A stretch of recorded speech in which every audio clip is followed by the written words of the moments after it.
고난주간은 단지 이제 예수 그리스도의 그 십자가만이 아니라 그 십자가와 부활로 이어지는 그 여정들, 또 그 십자가와 부활이 또 우리에게 주는 바 의미들을 함께 살펴보는 기간이지요. 그리고 이번에는 특히 그 하나님의 구원의 여정 가운데 함께 했던 인물들을 또 함께 중점으로 살펴보면서 우리들의 모습을 좀 반추해 보려고 그렇게 시작을 했습니다.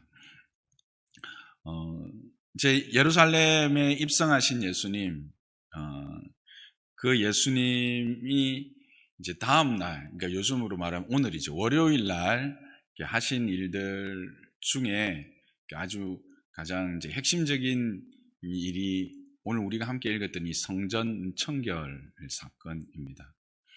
이 성전 청결 사건을 통해서 이 성전 청결의 의미가 뭔지를 조금 더 분명히 다시 한번 깨달아 알고, 또 그 주변에 예수님 주변에 있던 자들의 모습을 통해서 함께 우리의 기도 제목들을 좀 찾아보려고 합니다. 예수님이 이제 성전에 들어가십니다. 가시니 때 매매하는 사람들이 있었어요. 그래서 그 사람들을 내쫓으시고 돈 바꾸는 사람들의 상을, 또 비둘기 파는 사람들의 의자를 둘러보십니다. 이 의미는 여러분 다 아시죠? 예, 왜 이들이 그 매매를 했고 왜 이들이 돈을 바꿔줬는지는 다 아실 겁니다. 먼 데서 오는 사람들에게 제사를 드리기 위하여 편의를 제공하는 것이었습니다. 그리고 이곳은 성전 내 뜰도 아니고 이방인의 뜰이라고 하는 바깥 뜰입니다. 그러면서 하시는 말씀이 기록된 바 내 집은 기도하는 집이라 일컬음을 받으리라 고 말씀을 하시는데, 너희는 강도의 소굴로 만들었다, 그렇게 말씀을 하시죠. 우리가 이것을 보통 이제 표면적으로 알고 이해하고 또 듣는 설교는 예수님이 이 장사하는 것을 이제 문제 삼으신 것이 이제 핵심처럼 우리가 좀 알고 있고 듣고 있습니다. 물론 그것도 예수님께서 못마땅히 하신 것이라고 생각하지만, 이제 조금 더 본질적인 가르침이 있습니다. 그런데 실제로 이와 같은 매매 행위와 돈 바꾸는 행위는 어떻게 보면 제사를 지내는 자들에게는 더 온전한 제사를 드릴 수 있도록 하는 좋은 방편이죠. 제공해 주는 겁니다. 그런 어떤 기회를 제공해 주는 겁니다. 그렇죠? 외국 돈을 바꾸어서 성전세는 반드시 이스라엘의 돈으로 넣어야 되고요.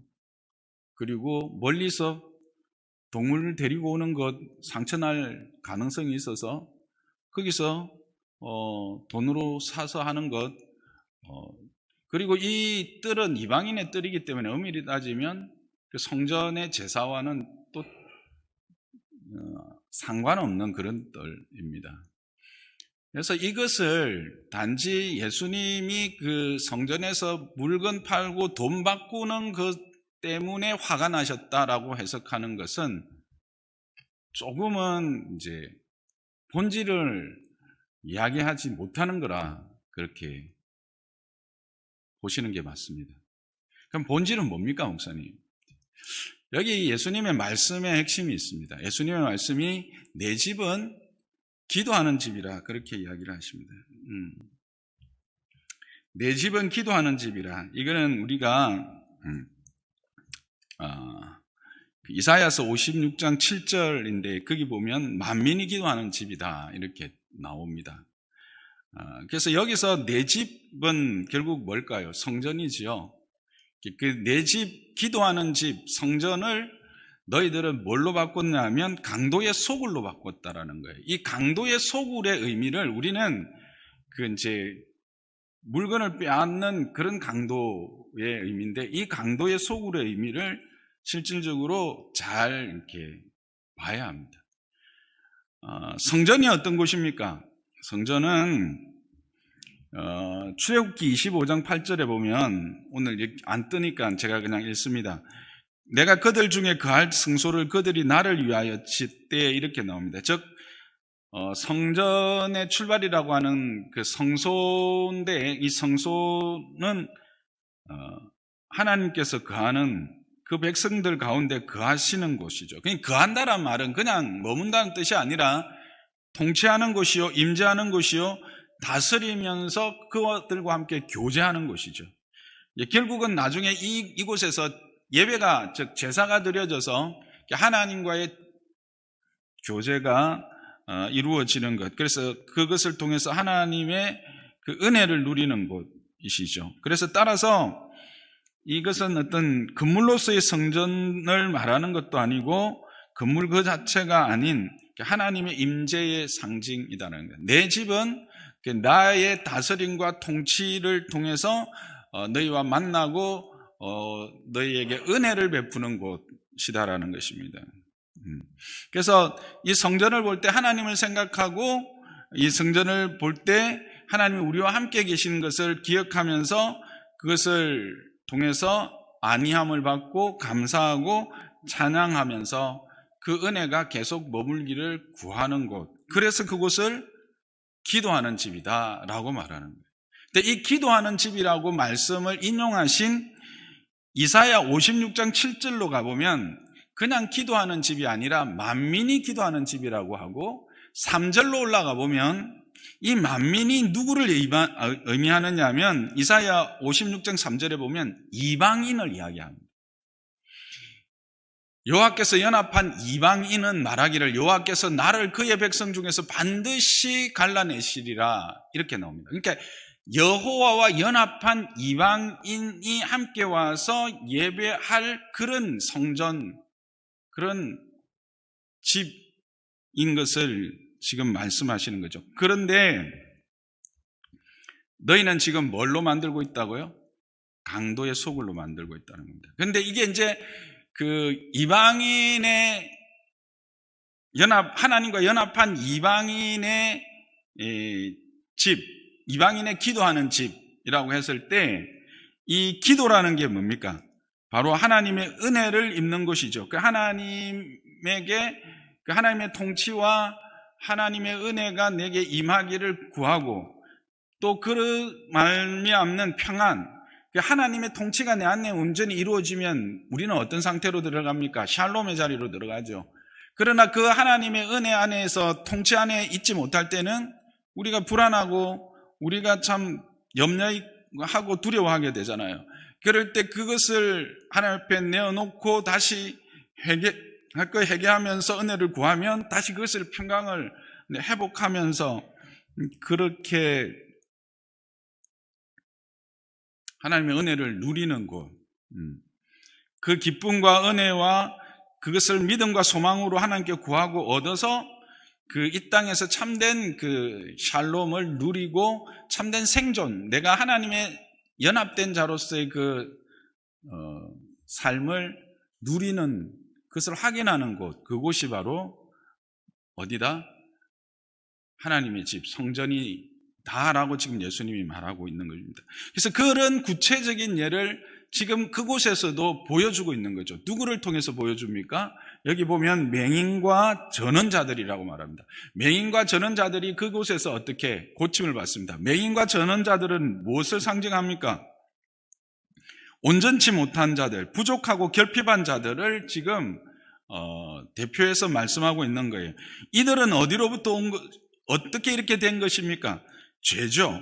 그래서 연약함과 병든 것을 고치는 은혜를 누리는 곳, 이와 같이 부족과 결핍의 원인인 죄를 사하여 주시고 궁극적으로 죽음에서 우리를 구하여 주실 것을 믿음으로 구하는 집, 그것이 성전이라고 하는 것을 이 맹인과 전원자들을 고쳐주심으로 보여주시고, 또 호산나라고 찬양하는 그 어린아이들의 찬양을 그들의 찬양이 합당하다라고 말씀하시죠. 여기서 우리가 아는 것처럼 이 호산나 다윗의 자손이여 라고 하는 찬양은 아마 하루 전에 그 예수님께서 입성하실 때 종려나무 가지를 흔들면서 호산나 찬양했던 그 의미입니다. 그래서 그 호산나 찬양의 의미는 시편 118편에 있는 그것을 인용한 것인데, 그것은 바로 예수 그리스도가 왕으로 오신다, 이스라엘의 왕이시다, 우리를 억압해서 우리를 자신들을 둘러싸고 있는, 그렇게 죽음으로 몰고 가고 있는 원수들의 억압에서 구원하신 것에 대한 찬양이 이제 호산나 찬양으로 나타난 거거든요. 그래서 이 두 가지를 언급하고 있는 것은 바로 이 성전이 의미하는 바가 뭔가, 성전이 의미하는 그 만민이 기도하는 집이라고 하는 것이 뭔가를 보여주는 거예요. 성전이라는 것은 바로 하나님께 구하여 은혜를 입는 곳이다. 하나님의 통치와 하나님의 그 다스림 안에서 참된 평강을 누리고, 그리고 그 안에서 참된 연합의 기쁨, 그것을 누리는 곳이다 라고 하는 것을 이 두 사건을 통해서 말씀해 주고 있는 거예요. 그런데 여전히 그들은 지금 어떻게 하고 있는 겁니까? 옛 관습에 따라서 옛 삶의 모습대로 제사를 지내고 있는 거예요. 예수님이 지금 공생애를 시작하고 얼마나 지나신 거예요? 이제 끝나는 시점까지 온 거예요. 그 시간 동안 분명하고도 정확하게 말씀하셨고 보여주셨고, 그들에게 계속해서 설명해 주셨습니다. 뭐라고요? 내가 메시아다 라고 하는 증거들을 분명히 보여주셨다라는 거예요. 특히나 누구들에게? 대제사장들과 서기관들에게. 누구보다도 말씀에 더 밝고 말씀에 더 온전하게 깨어 있어야 될 그들에게 보여주셨음에도 그들은 지금 여전히 뭐 하고 있는 거예요? 옛날 그 습관에 따라서, 옛날의 관습에 따라서 참 성전이고 참 은혜의 그 구원이고, 그 이방인과 연합하여서 참 구원을 베푸실 참 성전인 예수님 자신이 오셨는데도 그들은 여전히 사고 팔고 그렇게 옛 제사를 통해서 제사를, 하나님께 은혜를 구하는 방법을 쓰고 있다는 거예요. 그게 뭐냐 하면 강도의 소굴이라고 하는 겁니다. 이 강도의 소굴이라고 하는 것은, 그래서 예레미야 7장 4절에서 11절에 이렇게 나와 있는데, 이 강도의 소굴을 이렇게 함축적으로 말하면 이런 겁니다. 예수님께서 이 예레미야를 통해서 하신 말씀의 뜻은, 그들이 여전히 하나님께서 그들에게 변화되고 회개하고 돌이키고, 그래서 온전히 하나님의 통치와 하나님의 다스림 안에 있으라고 말했지만, 그렇게 하나님의 뜻을 따르지 않고 여전히 옛날의 방식 그대로 제사하고 하나님의 성전으로 들어가면 이 성전이 나를 지키고 이 제사가 나를 구원할 것이다라고 생각하는 그 제사를 그대로 드리고 있었다는 거예요. 예레미야를 통해서 하시는 말씀이 그거예요. 그러니까 지금 예수님이 오셔서 보는 그 헤롯 성전에서 드리고 있는 그들의 제사 역시 예전에 솔로몬의 성전에서 드렸었고, 그들 스스로가 이 성전이 우리를 보호하고 이 건물이 우리를 보호하고 이 제사가 우리를 하나님과 연합되게 하고 할 것이라고, 자신들의 변화와 자신들의 삶의 변화와 하나님 앞에서의 진정한 온전한 삶을 살지 못하고 참 하나님을 바로 섬기지 못하면서도 자기 행위가 그 구원에 이르고 그 은혜에 이르겠다고 생각하는 그것이 무엇과 같았냐면 강도의 소굴과 같은 거란 말이에요. 강도의 소굴에서 행하는 것과 같다는 거예요. 그런데 지금 누가 참 성전이신 그분이 왔는데도 너희는 여전히 그렇게 하고 있다라고 지금 말씀하시는 거예요. 그래서 이 성전 청결의 이 사건은 단지 그냥 물건 파는 사람들을 쫓아내는 게 핵심이 아니, 그것은 참 성전이고 진정한 기도의 집이고 은혜를 누리고 그 은혜 안에서 하나님을 만나고 진정 연합을 이루어야 될 그분이 오셨고, 그분이 오셔서 분명하고 정확한 것들을 그렇게 이야기하고 말씀하고 증거로 보여주고, 며칠 전에는 죽었던 나사로까지 살리심으로써 하나님의 그 능력을 분명히 보여주고, 그 소문이 지금 예루살렘에 다 퍼져서, 예루살렘에 지금 어제 예수님이 입성하실 때는 많은 사람들이 와가지고 종려나무 가지를 흔들고 호산나 찬양을 하는 그런 하나님의 역사, 하나님의 일하심을 분명히 보여줬음에도 여전히 예수님을 참 메시아로, 그리스도로 깨닫지 못한 채 옛날에 섬기던 그 믿음의 형태를 그대로 지나면서, 그 건물이 성전인 양, 그 건물에서 드려지는 제사가 나를 깨끗게 하고 구원할 것인 양 행하는 그 백성들의 어리석음, 그리고 그렇게 하고도 아무것도 느끼지 못하고 오히려 그 일을 보고 화를 내는 대제사장들과 서기관들을 지금 문책하시는 말씀입니다. 동시에 이 자기 자신, 내 집, 만민, 이방인과 연합하여 드려지는 그 참된 제사를 받으실, 그 참된 기도를 받으실 참 성전이 이제 오셨음을 분명히 보여주는 그 사건이 성전 청결 사건입니다.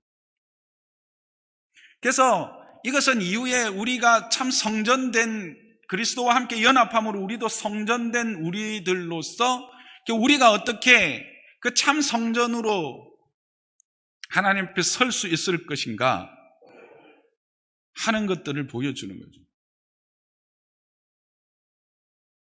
그것은 바로 그래서 이제 여기 그 강도의 소굴이라고 할 때, 이 강도의 소굴은 결국 그와 같은 것들을 뭐라고 정의하시냐면 우상숭배로 정의를 해버리세요. 예레미야 보면 그와 같은 제사, 그와 같은 그 하나님을 섬기는 것들을 우상숭배와 같은 것으로, 우상숭배와 다름없는 것으로, 우상숭배로 그렇게 정의를 해버린다는 겁니다. 그러니까 우리도 오늘날 우리에게 이제 적용을 해보면, 우리가 예수 그리스도를 믿고 우리가 예수 그리스도의 은혜를 알고 그 은혜 안에 들어간다고 할 때, 우리도 동일하게 이런 어리석은 자의 자리에 있을 수 있다라는 거예요. 참 성전이시고 그 은혜가 풍성하시고 그 우리가 엎드리며 간구할 때 우리 가운데 임하셔서 은혜 베푸시는 참 예수 그리스도를 알며 그 예수 그리스도를 바로 믿고 따르는 그런 신앙함이 아니라, 현대인들 가운데 여전히 많은 이들은 그저 내가 예전에 행했던 나의 어떤 그 관행 또 전통 이런 것들에 매여 가지고 하나님을 섬긴다고 하지만, 예수님을 믿는다고 하지만 예수님을 믿는 것이 아니라 강도의 소굴로 만들어버리는, 그렇게 우상을 숭배하는 것과 같은 신앙생활을 하는 자들이 있다라는 거예요. 예수를 믿지만 전에 불교에서 믿던 부처와 교회에서 섬기는 예수님과 단지 대상만 바뀐 것이지, 그분에 대한 어떤 그러니까 내가 이분 예수 그리스도를 믿음으로 구원을 얻는다라고 하는 그 진리와 그 은혜, 그 말씀이 가르치는 바를 따라 사는 것이 아니라, 여전히 옛날에 내가 따르고 내가 생각했던 것들을 그대로 답습함으로 살아가는 거예요. 그리고 이들이 이렇게 하는 이유는 우상숭배라 그랬잖아요. 우상숭배가 뭐예요?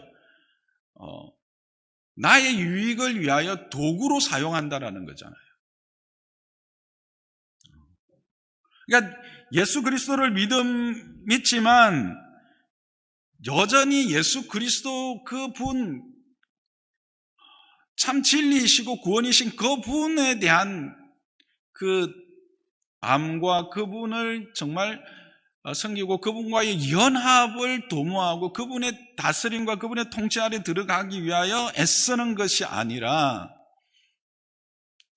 그 어떤 행위를 하고 어떤 것을 행함으로 그저 내가 유익한 것, 내가 소망하는 것, 내가 바라는 것들을 얻는 도구로만 이 종교를 이용하고 예수님을 이용하고 교회를 이용하고 성도를 이용하면 우리는 이와 같은 대제사장들과 서기관들 그리고 그 당시에 그렇게 열심히 제사를 드리고 소를 잡고 양을 잡았던 사람과 전혀 다르지 않은 사람이 된다라고 하는 사실입니다.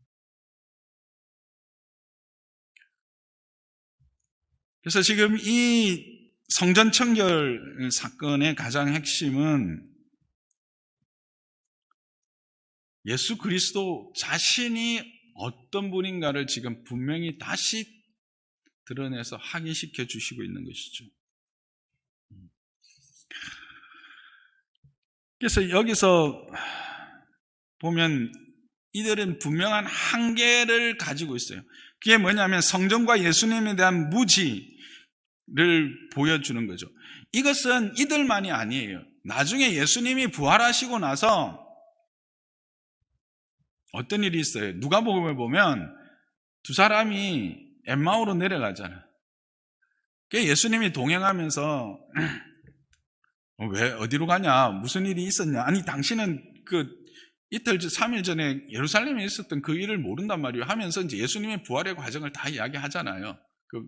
그럴 때 예수님이 뭐라고 말씀하십니까? 미련하고 선지자들의 글을 더디 믿는 자들이여 이렇게 이야기를 합니다. 아주 심한 책망을 합니다. 이 책망을 엄밀히 따지면 지금 여기 성전 청결 가운데서도 분명히 하고 계신다라는 거죠. 그래서 우리가 십자가, 부활, 예수님의 고난 이런 것들을 우리가 생각할 때 그것이 그 예수님의 고난이나 이런 것들이 보혈의 피 뭐 이렇게 할 때 그럼 보혈의 피가 내게 미쳐서 그게 어떤 의미가 있는지를 궁극적으로 생각 안 할 수도 있다는 게 세상이 말하면 보혈의 피가 나를 깨끗게 하고 나를 살린다. 그래서 진짜 이제 그런 피를 정말 구하는 사람들이 있을 수도 있고 그렇게 가면 어디로 가느냐 하면 예수님의 수위가 진짜냐 아니냐 거기에 있는 피가 진짜가 아니냐 이런 데 이제 관심이 쏠리기 시작하고 어느 날 예수님의 어떤 형상이 났는데 그 손에 피가 흘렀는데 그 피가 거기에 이제 집중하게 되고 마리아상이 있는데 마리아상에서 눈물이 흘렀다더라. 그러면 거기 가갖고 그거 보게 되고 그걸로 가게 된다는 거예요. 무슨 말인지 이해가 되시죠? 그러니까 우리의 신앙함이 예수 그리스도가 누구인지 그분에 대하여 행하는 말씀과 그분의 참된 그 의미를 우리가 바로 깨달지 못하고 보여지는 것, 그냥 계속해서 진행되어 왔던 어떤 경험들, 나의 종교적인 어떤 습관들 이런 것들에 딸려서 신앙생활을 하게 되면 결국 그런 것들이 굳어져서 나의 삶은 강도의 소굴과 같이 취급당할 수밖에 없는 자리에도 이럴 수 있다라고 하는 사실을 우린 지금 이제 그 주변 사람들에게 포커스를 좀 맞춰서 보고 있으니까 그럴 수 있다라고 하는 사실을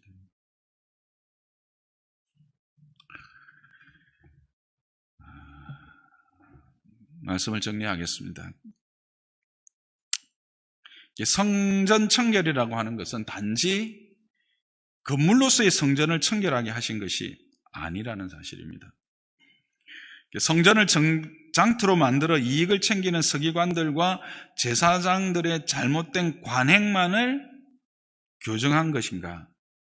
그것만은 아니라는 겁니다. 물론 이와 같은 목적이 전혀 없었다고 말할 수는 없어요. 제가 좀 강하게 앞에 이제 좀 도전을 했다는 것은 우리가 너무 그쪽에만 포커스를 맞추고 있지만 실질적으로 이 성전 청결의 진정한 의미는 본질적인 뜻은 참 성전 되신 예수님 자신을 드러내신 것이다라는 겁니다.